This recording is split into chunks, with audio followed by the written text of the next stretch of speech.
So, if you know your Peugeots and Citroens, you'll have seen one of these. It's sometimes there, it's sometimes in the middle, whatever. We all hate them. It's a nightmare, you forget about it, or you forget the code, or blah blah blah. So there's a couple of ways to bypass this if you've got the code. Not always reliable, get it wrong again, mess it up.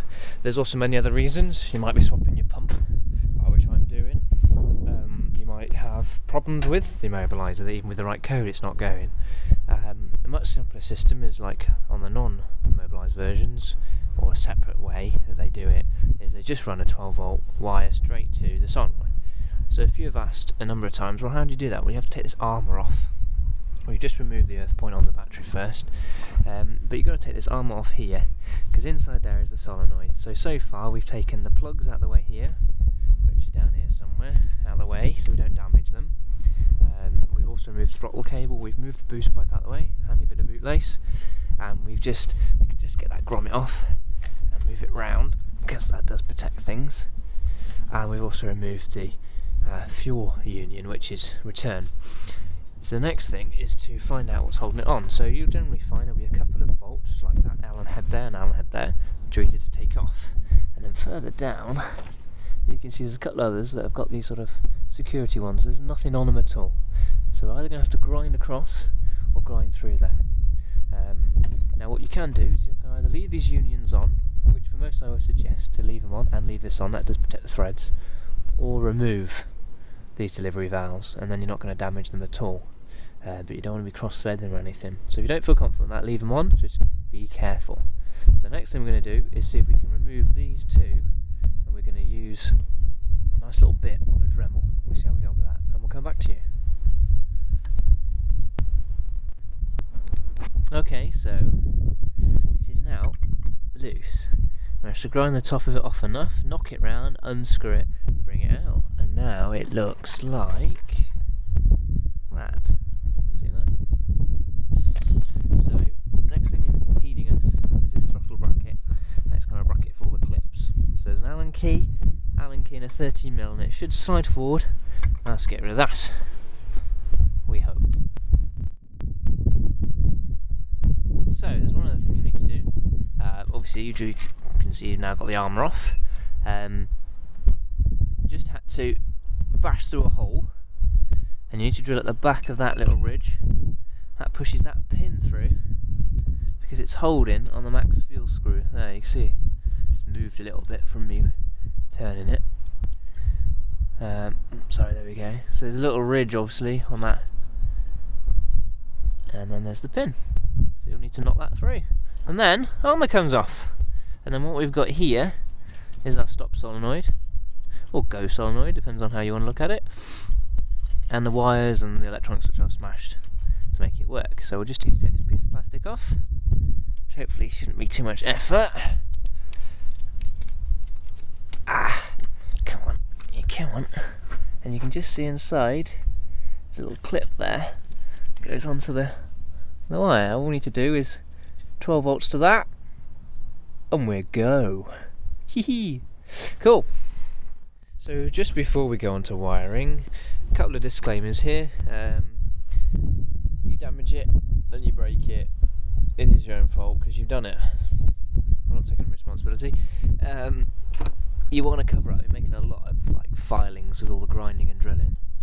So any holes covered up. I did have a towel right over here that was covering up your alternator, starter, and your boost pipes down here, which you might or might not have, depending on the model. And there's pumps used in so many different engines. So just keep that in mind. The other disclaimer being, this is not to help someone steal a car. As you can see, it takes quite some time to do it properly and get in there, rather than just hacking at it with a grinder. So it's not for stealing cars. Simples. You'll also need to make mention to your insurance company. If they think you've got an Immobiliser and now you don't, then you'll need to tell them that you don't. Right. Oh yeah, one other thing. One of the safety screws, or bolts I should say, well, it's not really reusable. So you'll either need to weld a nut onto that, so you can, or find another spare one, which is like the other one that you took out here. So you'll need to find another one for the head, which is on the side, to replace this one here. Just FYI. Some might not have to touch those, or we might be able to reuse them, depends on where they put the safety bolts. So next stage is wiring. Okay, so wiring, multimeter, earth point on the earth of the battery. There we go, 12.5 volts or so. It's a bit poor, this battery. And then this is the plug that originally went to the Immobiliser, the black one. Still the other end goes to solenoid. Wow, it's windy. So what we're going to do is we're going to notice that on all 4 pins, ignition off, there's probably no volts. That one's got 4 volts for some random reason. Don't care about that. What we need is a strong 12 volts when the ignition comes on. So one of those 3, which is actually numbered 1, 2 and 4. So 1, 2 or 4. So we're going to turn the ignition on and see what we got.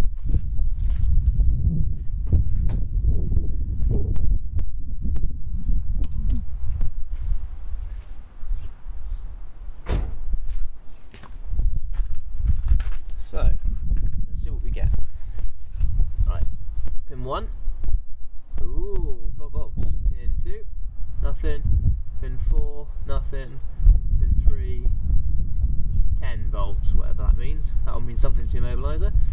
So, there's our 12 volts that we need, which is pin 1. So, just relate that to here. So that will be our black and purple wire by the looks of things. Yep, pin 1. That's our black and purple. You also have to check for yourself. Who knows what wire that will be. So, all we need to do now is strip this wire in, get our black and purple, and connect it to the wire on the solenoid. Just double check that. Pin 1, 12 volts. What I'll do, we'll leave that in there. I don't know if you can see that. You see that 12 volts? Yeah, cool. And then we turn the ignition off.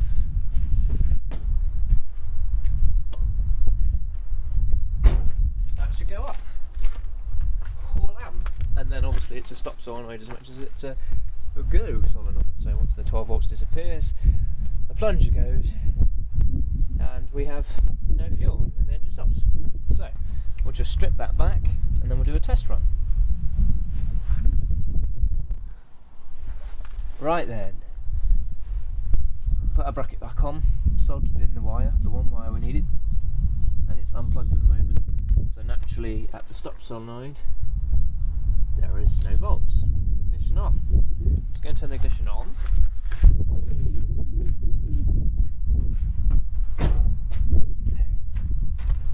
Right, ignition's on. Still obviously no volts. There we go. And then we plug our little plug in. Might even hear the click. Yeah, nice little click. Check. There we go. Battery voltage. I think that earns me a cup of tea. So there we go. Immobiliser bypassed. As simple as that. Just take care as you go. Mark what you're marking. Take care not to put filings anywhere. And it's pretty simple.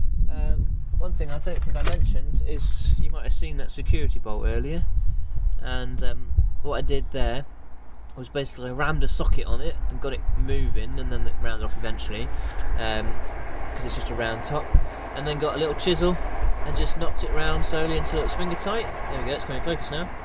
So knocked it round till it was finger tight, and then it just came out. There we go. Simple as that, really. Some pumps do have more than that. I've got another pump here, it's off one of these, and it's got 3 of them. But once you're around them, once you've got that pin out, you're away. Have fun.